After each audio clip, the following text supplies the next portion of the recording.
Yan, so isang mapagpalang araw sa inyong lahat mga ka-farmers. Welcome back to my channel, Search the Farmer, ang gurong magsasaka ng Sibungas, Cebu, Philippines.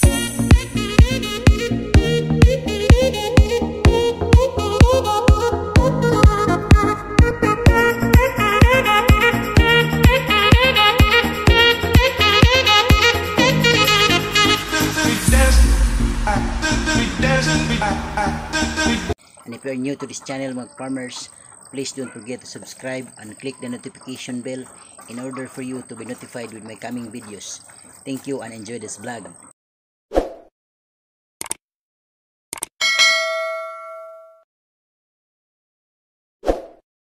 Okay mga ka-farmers, so for today's vlog, ang pag-usapan natin ay ang 22 weeks old na mga RTL chickens ko dito sa aking poultry na ngayon ay 65% egg production na.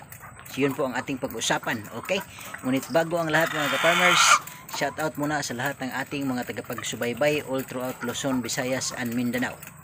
And also shout out sa aking mga estudyante, so sa aking advisory sa grade 8 Yatal, shout out sa lahat, okay? And then grade 8 Mahogany, shout out sa lahat. Grade 8 Nara, shout out sa lahat sa inyo. And then grade 9 Gold, okay, shout out sa inyo lahat. And also sa grade 11 Integrity, at sa lahat ng mga estudyante na meron tayo sa Teodoro de la Viga Memorial National High School. And shout out to Jopel the Farmer, anak ni Matoy, Pinos Vlog, Sarge TV, Jojo the Farmer, Eugene the Farmer, Police Farmer, and also Greggy Farmer. Okay, so tara na mga farmers. Okay mga farmers, so welcome back no dito sa ating channel, Search the Farmer, ang gurong magsasaka ng Sibungas, Cebu, Philippines. So like what I said mga farmers, ang gagawin natin ngayon is iba-vlog po natin itong 22 weeks old na mga RTL chickens na ngayon ay nasa 65% egg production na po. So yun nga, yung mga RTL na to mga farmers o yung ready to lay chickens natin ay delivered sa atin August 3. Last month 2023, which is 16 weeks. So sa ngayon nasa atin na for 22 weeks, okay? And then in 19 weeks mga farmers, merong isa doon sa ating mga manok na nag-egg drop. So hanggang ngayon, so 19, 20, 22 na ngayon. So ito na po ang kanilang egg production. So yan mga farmers, kung makikita niyo ito, marami ng itlog yan. At dito rin sa second na layer, marami ng itlog. At the same time dito rin sa baba, so marami ng itlog. So imagine mga farmers, in just 22 weeks. So ibig sabihin mga farmers, yung mga RTLs na receive natin mula sa ating supplier. Shout out pala kay Ma'am Judith Hiberola, no? And also to boss or by Robert Konok, supplier ng ating kidges.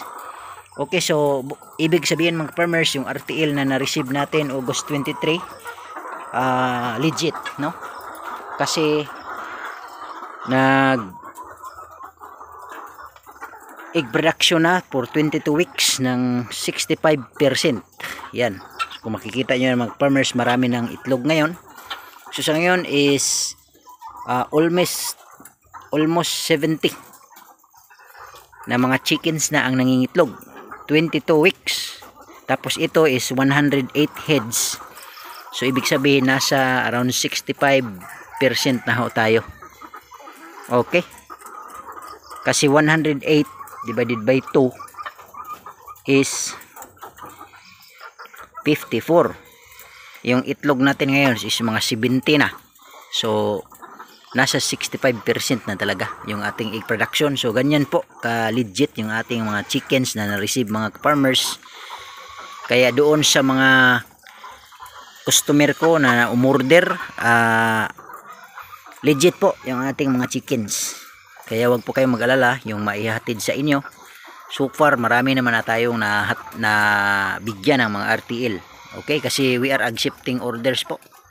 So pwede po kayong dumulog doon sa aking YouTube channel and also sa aking Facebook account, Charlie Solatorio Recaborda, or pwede nyong i-type din yung Search the Farmer. Lalabas din yung pangalan kong Charlie Solatorio Recaborda, at mag-PM po kayo sa akin mga ka-farmers kung gusto niyo pong magsimula ng ganitong klaseng negosyo.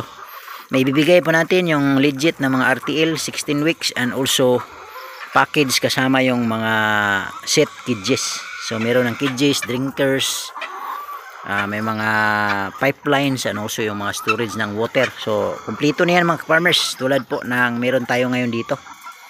Okay, so ganito po mga farmers ang kanilang condition ngayon. They are in the 22nd weeks sa ating mga kamay. So expected 25 to 26 weeks mga farmers, mag 90 to 95% production na ito. Okay, ang masasabi ko lang mga farmers, hindi po lahat ng manok natin ay mangingitlog talaga in one day, no? So merong iba na bukas na iitlog tapos o ganyan. So hindi po talaga lahat. Kung meron man pagkataon na 100% umitlog, rare na. So yung 90 to 95% talaga. So ibig sabihin sa isang araw hindi po lahat talaga sila ay mangingitlog. Pero expected din na yung per chicken ay nangingitlog isang beses lamang sa isang araw. Pero yun nga lang, we have to consider the weather, yung panahon natin kasi pabago-bago. Yun po ay magiging factors na i-consider natin sa pangitlog ng ating mga manok. Pero so far sa akin mga farmers, dumana po ang init at ang ulan, pero sobrang ganda po ng production natin sa ngayon 22 weeks. So naka 65% production na tayo mga farmers. So ang next nating gagawin is mag-harvest tayo mga farmers para malaman natin kung ilang mga itlog na ito, kasi bilang ko kanina ay 65 ata. So hindi ko nagkamali. So yun po ang ating videos ngayon mga farmers. Our RTLs now already 22 weeks sa atin and 65% egg production. Okay mga farmers, so yun po ang ating vlog sa araw na ito. Maraming salamat po sa inyong panonood at tulang sawang suporta. Okay, so sa mga hindi pa po nagpag-subscribe or napadaan lang sa channel ko, patulong po na palagihin yung ating channel, subscribe and hit the notification bell para magiging notified po kayo sa ating mga videos na gagawin all throughout layer poultry farming, ampalaya farming, banana farming and many other farmings. Okay, so thank you so much once again. This is Sir Cha the Farmer, ang guro magsasaka ng Sibungas, Cebu, Philippines. Bye bye and thank you.